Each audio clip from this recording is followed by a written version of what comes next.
Nature is a fascinating place, full of contrasts and where life manifests itself in its rawest and most real form. But it can also be a bewildering and mysterious place, where even the most experienced people can disappear without a trace. It is in these circumstances that Missing 411 Casuistry, a series of books exploring cases of unexplained disappearances in parks and natural areas in the United States and Canada, emerges. Through these stories, author David Paulides has identified strange and puzzling patterns that defy logic, generating curiosity and suspense about what really happens in nature. What hidden dangers and mysteries await those who venture into the wilderness? The Missing 411 Casuistry offers us some answers, but it also raises new questions that keep us on tenterhooks. Perhaps what is also fascinating about these cases are the multiple directions they could actually take. For example, are we looking at cases of a wild animal or Bigfoot creature attacking unsuspecting victims? Could there be a more rational but darker explanation surrounding secret government experiments? Could these even be cases of alien abduction? Or examples of portals and other dimensions to unknown destinations, themselves active for unknown reasons? In 2010, 55-year-old Joanne Romaine, a Michigan resident and mother of 3 grown children, was going through a rough patch. After 25 years of marriage, she and her husband David had separated after he ran off with her best friend, leaving her to care for their 3 children alone. Still, she was described as a kind-hearted woman who tried to make the best of her life. Everyone who knew her described her as cheerful and fun-loving, so despite her hectic personal life, she seemed to be a contented and well-adjusted person with no known enemies or major problems in her life. There was certainly nothing about her that would lead one to suspect that she was about to become the center of a puzzling unsolved mystery surrounded by sinister clues, whispers of cover-ups and conspiracies. On the evening of January 12, 2010, Romaine left her home and went to attend a 7 p.m. prayer service at her local church. Romaine was a devout Catholic and attended every week, so there was nothing unusual about it. When she attended the service, she was described as a typical jovial person, and there was nothing strange or unusual about her behavior. So when she went home, no one thought anything of it. As people left the church to go home, no one seemed to notice that Romaine's silver Lexus SUV was still parked on a one-way exit road adjacent to the church. In fact, no one really thought there was anything suspicious until a public safety officer named Keith Colombo, who was conducting routine surveillance, drove by the church later that evening and found it odd that the car was parked there even though the church was completely dark and there were no more cars or people. Colombo decided to check the vehicle and discovered that it belonged to Romaine, was locked and contained her purse, wallet and $1,500 in cash, although her cell phone was missing. A pair of footprints were found leading away from the vehicle down a snowy embankment next to nearby frozen St. Clair Lake to 2 retaining walls. There were indications that Romaine had sat in the snow for a while, after which he had approached the lake and simply not returned. As we can see, the common factor of bodies of water is repeated again. There was no sign of a struggle anywhere around the vehicle or along the route that the footprints followed. There was no sign of anything unusual. It was as if he had decided to go for a walk in another dimension. Colombo now suspected that Romaine had walked to the lake and somehow entered the water, so he reported it. Soon after, the police and Coast Guard launched a search and rescue operation, but after several days scouring the lake and surrounding area, they found no trace of the missing woman. At the time, authorities claimed that it was a clear suicide, and that Romaine had gone down into the water with the intention of taking her own life in the frozen lake, but without a body there was no way of knowing. In the meantime, some strange and sinister clues began to come in. Some witnesses at the service claimed that the alarm on Romaine's car had gone off briefly, but that the woman had not been seen by the vehicle, and one of the last to leave the service would claim that Romaine's car had not been parked there when she had left. Had she left and then returned? If so, why? Another witness claimed to have seen a black van loitering in the area near the parking lot. It was also discovered that, despite his cheerful appearance, Romaine had had serious personal problems in the days prior to his disappearance.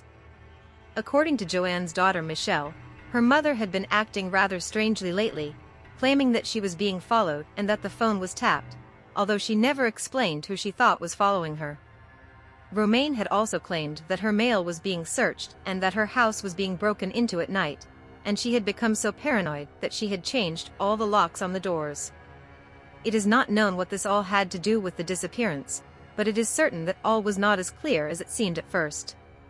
For the next 2 months no one had any idea what had become of Joanne Romaine, but then some fishermen found Romaine's body in the waters near the Canadian shore of the Detroit River, about 45 kilometers from where she had disappeared. This was quite strange, as at the time of the disappearance the lake was quite shallow and there was no current. So how had her body managed to evade the initial search and then find its way 45 kilometers downstream to a place where it had no business being? The body was subjected to multiple autopsies, and, although the state of decomposition of the corpse did not allow a definitive cause of death to be determined, it was considered likely to be drowning. Despite the strange detail of the body having washed up so far away, authorities were quick to reiterate their initial position that it was a suicide and considered the case all but closed, but there were many things that did not add up. Family and friends were quick to point out that Joanne was a devout Catholic who loved her children dearly and was not taking medication or receiving therapy for mental health issues, so she would never have voluntarily committed suicide. There was also no suicide note, and even if she had committed suicide, her family insisted that she was afraid of the dark and deep water, so it was unlikely that she would have killed herself by drowning after walking alone on dark, icy Lake St. Clair. She was also wearing 10-centimeter heeled boots, which would not have been the ideal choice for walking on snow and ice, and there was also no explanation for her supposedly bizarre behavior weeks before her disappearance, and it was also discovered that the car had a full tank of gas. Why would someone planning to commit suicide fill up the gas tank of her car? Other strange details were that only the cell phone was missing, that the shoes were in perfect condition and that the body had been found with the coat closed all the way to the top, something the family claimed he had never done, and that, in fact, all the pockets were closed. Terry Muir, co-creator of the show Unsolved Mysteries, weighed in on the strange details of the case. A couple of key things that I find interesting are the fact that the coat was zipped up when she was found and that she never, ever zipped up. I know that seems like a bit of a clue, but it's one of the things that stands out to me the most. What happened to her cell phone? It was never found. This is one of those other cases where you hear about this 55-year-old woman, and you understand that she's wearing 6-inch heels and she's very religious, she loves her children to death, it's the middle of winter, it's freezing cold. You stand there in the church, as I did, and you see what her path would have been to get into the lake, and it doesn't make any sense. Statistically, it's very rare for someone to drown, but getting into a frozen lake in the middle of winter is very hard. To me, it's unbelievable. It's a shame that in that particular case the autopsy didn't show anything. Although the police are calling it a suicide, Romaine's friends and family believe that something more sinister happened that night, and that she was the victim of a crime that the authorities may have covered up for whatever reason. They believe that the police theory makes no sense, because for her to have committed suicide would mean that she had voluntarily walked out into 12-degree weather in the dark of night, crossed the initial 2-lane traffic, went to the median, crossed the other 2-lane traffic, and then walked across a snowy area to the icy embankment, all while wearing unwieldy high-heeled boots, after which he had walked down the steep, frozen embankment, slid over 2 breakaway walls, fallen 3 feet, and then stepped into a foot of icy water to take his own life. It doesn't make much sense, but the police still insist it was suicide. Also, there are many cases where the police purposely botched the initial investigation, such as not taking proper crime scene photos, particularly of the footprints, which can't even be confirmed as belonging to Romaine in the first place because the officers didn't measure or make a cast of them either. Whether this was all just incompetence or a cover-up is anyone's guess, but it certainly could be considered bizarre. What happened to Joanne Romaine? Was it suicide, murder, or something more sinister? The answers remain unclear. In the year 2000, Matthew Pendergrast seemed to have his entire future ahead of him. He was a couple of weeks away from graduating from Rhodes College in Memphis, Tennessee, and his family was well-to-do, as his father was a prominent plastic surgeon. By all accounts, Pendergrast was a happy, well-adjusted person who was looking forward to graduating and pursuing his dreams, but this was not meant to be, as one day he drove off in his car and seemingly continued on his way until he disappeared off the face of the earth and left strange clues in his wake. On December 1, 2000, Pendergrast left his home to go to a scheduled Spanish class at the college as usual. He was seen leaving around 7:30 a.m. in his navy blue 1998 Toyota Runner SUV heading for campus, which was only 4 blocks from his residence. It was all very routine, but he never arrived and missed class. When hours later he still did not return, his friends began to worry about him, and calls to his phone went unanswered. The last person who seems to have actually spoken to him was a friend in Atlanta, Georgia, where his family lived, who said he had called that morning and seemed perfectly normal and in good spirits. In fact, all of his friends and family describe him as a person who had acted perfectly normal in the previous weeks, so it is shocking that he would leave in such a manner.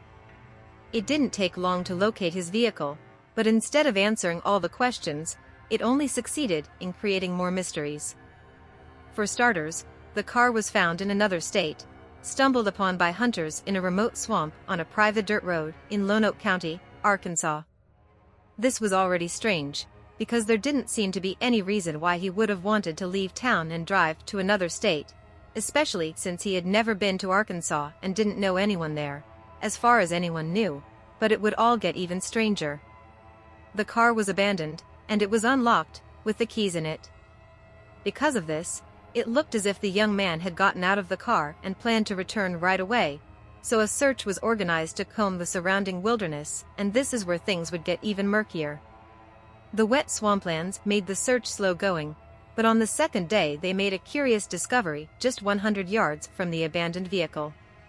There were Pendergrast's jeans, t-shirt, shoes and socks, all folded and laid neatly on the ground, out in the open, with no effort to hide them. In the pocket of the jeans was the missing man's wallet, containing several identity documents, credit cards, and cash. Even stranger than all this was a journal found hidden in the missing man's car containing a series of strange poetry, rambling thoughts on the nature of life and death, fragments of cryptic prose, and a section that spoke of seeking immortality, of entities called the Silver Goblins and of going into the water and becoming one with nature again. What did all this mean, and did it have anything to do with the disappearance? No one knew then, and no one knows now. There was absolutely no other sign of Pendergrast in the vicinity, and a week-long search around the area where the belongings were found turned up no other traces. In the ensuing years there have been no new leads and no sign of Pendergrast, leaving the whole affair in a bleak limbo of swirling speculation. One idea is that it was a suicide, and that he had wandered into that darkness to disappear into the swamp, his body submerged in the filth never to be found. But those who knew him doubt this and say he was never suicidal and was looking forward to graduating. Besides, if he wanted to commit suicide, why would he come all the way to this isolated Arkansas swamp, a place he was not known to have been before, and then strip naked to carefully fold his clothes beforehand? Crime is also a possibility, but he had no known illegal dealings or enemies, so authorities came up with a scenario involving a carjacking carried out by a hitchhiker, who had killed Pendergrast and then dumped the body in the swamp. But why? Why someone who had killed him would carefully remove his clothes and fold them where they could be found is unknown, and there is the added detail that nothing was stolen, not even the money in his wallet. Who would do that? Another idea is that he tried to act out some kind of fantasy similar to what was written in the diary and something went wrong. A psychic named Carol Pate worked for a time with Lonoke County investigators on the case, and believed that Pendergrast had wanted to be reborn as a silver elf in a fantasy gone wrong, saying, "I think he felt he was in a battle for his soul, that he was fighting demons and he lost." Be that as it may, we were left again and again with that strange pile of clothes and the shoes lying around. Why would he take them off and leave them out in the open like that? In fact, the clothes and belongings are a strange clue that doesn't fit any theory. One idea is that the scene was staged for some reason by a perpetrator, but by whom and why? What would be the point of killing someone and then placing the clothes in a neat pile? It seems a bit odd. What is certain is that his own mother does not believe her son would ever leave his belongings so tidy on his own, and has said, our son was not the tittiest soul in the world. He would not have folded these clothes and left them piled up. What does the folded clothes mean? Could there have been some strange force dragging him to that place? It's a very rare case of a guy who had no worries, no enemies, no deep problems, yet managed to disappear and have his vehicle found in a state it had never been in and surrounded by strange clues. What happened to Matthew Pendergrast? We will probably never know for sure, and the case, like the vast majority of 411s, remains an enigma.